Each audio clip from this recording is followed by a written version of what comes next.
Hi, this is Dr. Paul. We're talking with Dr. Garrett Bode, chiropractic physician right here in Oldsmar, Florida. And the topic we're talking about is what are some of the solutions or how Dr. Bode actually helps whiplash injury. And as a chiropractor, again, you see a lot of whiplash, I suspect. Yes, Okay. it's about 50% of our patient population. Now, when somebody says whiplash injury, how would you define that? What does that mean? A whiplash injury is something where the head of that person has been sent forward and backward at such a high rate of speed that has actually pulled some of the muscles, ligaments, and tendons in the front and in the back of the spine, and even possibly causing some disc injuries as well into the spine. And when somebody has an injury like that, what would be some of the common symptoms they would experience?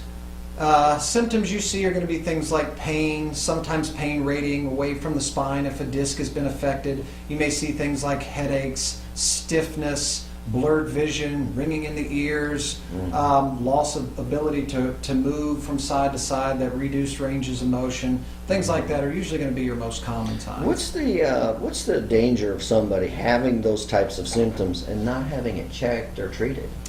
The danger is becoming a permanent injury. Okay. Things like that will heal, but they may not heal. How long will they go before it becomes permanent? Usually, you know, I've had patients come back to me after a year after an injury and we begin treatment. You can always address it, but there is some types, usually about 2 to 3 years, you've basically solidified something into a permanent injury. But you can always go back and work on the spine, but the longer you wait to get treatment, the longer that treatment's going to take to correct the issue. Okay. Now, what exactly would you use? Let's say I was in an accident, I had a whiplash injury. Let's say that did happen. What could you do to help me?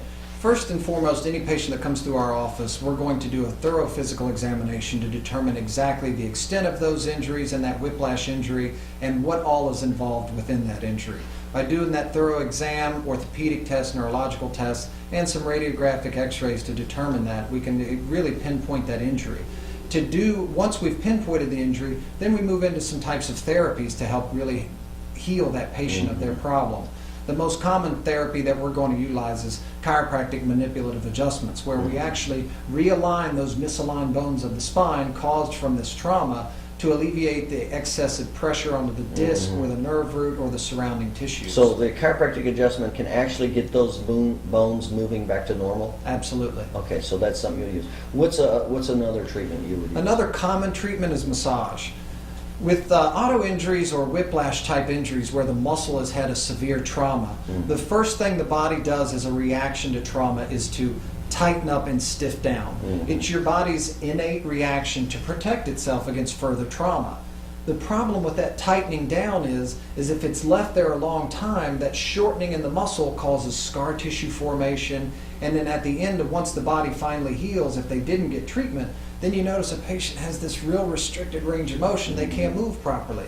That's why massage works very, very well for auto patients, because it helps to alleviate not only some of that clamping down of the body, but it helps to reduce inflammation, increase blood flow, and speed healing. That makes for the sense. patient. And then what would you do for the muscles? What else would you do? Do you have any other therapies? Some of the other therapies we'll do are things like ice therapy. I can't stress enough for patients when they've had a trauma of any kind, whether it's whiplash or got hurt on the baseball field or got hurt period. If it's a new injury, ice is always going to be the best, because inflammation in the body is the driver or the cause or the start of any disease process in the body. Always begins with inflammation.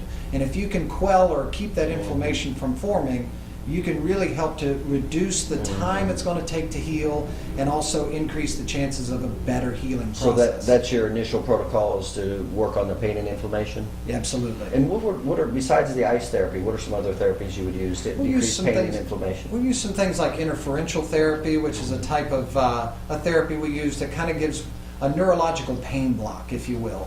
Some other things we'll use are things like electric muscle stimulation to help speed some of the healing within the muscles and reduce some of the muscle spasms.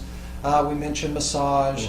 We'll also do some things like intersegmental traction, which helps to open and stretch the muscles and ligaments and tendons of the spine. Once they've gone through the initial phase of care, and our first phase of care with any patient from an auto accident is get you feeling better as quick as possible. Once we've got the pain gone, then we can get into some of the deeper therapies that will prevent this from becoming a permanency. Things like physical therapy, where we actually do some resistance exercises with the patient. Yeah, that makes sense. Okay. Any other types of protocols for whiplash injury or treatments or therapies you would use? Basically, the main protocols we want to do are make sure, first and foremost, that you're addressing all of the issues that that patient may have. So many times patients get through therapy and the next thing you know, they come to us from another doctor and said, yeah, he was helping, but he never addressed this other issue, or he never, it's like he ignored this. But excuse me for interrupting, but it sounds like there's so many different parts of your anatomy that can be involved. Do you work with other doctors, to help if there's these other areas of the anatomy in a whiplash you can't help? Absolutely. Anytime you're dealing with an auto patient, when they come to us for treatment, we will begin treatment, go through a course of care. But in the course of that, there's always going to be second opinions that need to be found. There's going to be MRIs, maybe, which is another type of radiographic examination where you can see the soft tissues of the spine. Sometimes we may need to even send them out for a surgical consultation if a patient's disc injury is severe enough. We do our best to work with doctors around town, but try to find the best for our patients. If I'm going to refer my patients somewhere, I want to make sure that they're seeing the best in town. Well, the reason I asked that is because the whiplash injury is involving so much different type of anatomy and tissue, so it seems like you would need different providers. Oh, absolutely. You never want to leave a patient. You never want to leave a patient without all of the care that they need. A mission statement in our office is get sick people well. If I don't have the tools in my bag to help you, then I'm going to get you to the person that can. Okay. All right, very good. And again, we're talking with Dr. Garrett Bode, chiropractic physician right here in Oldsmar, Florida. And he sees a lot of whiplash injury, and we're talking about the different therapies and solutions. So if you've been in an auto injury or you're suspecting a whiplash injury, certainly give Dr. Garrett Bode a call right here in Oldsmar.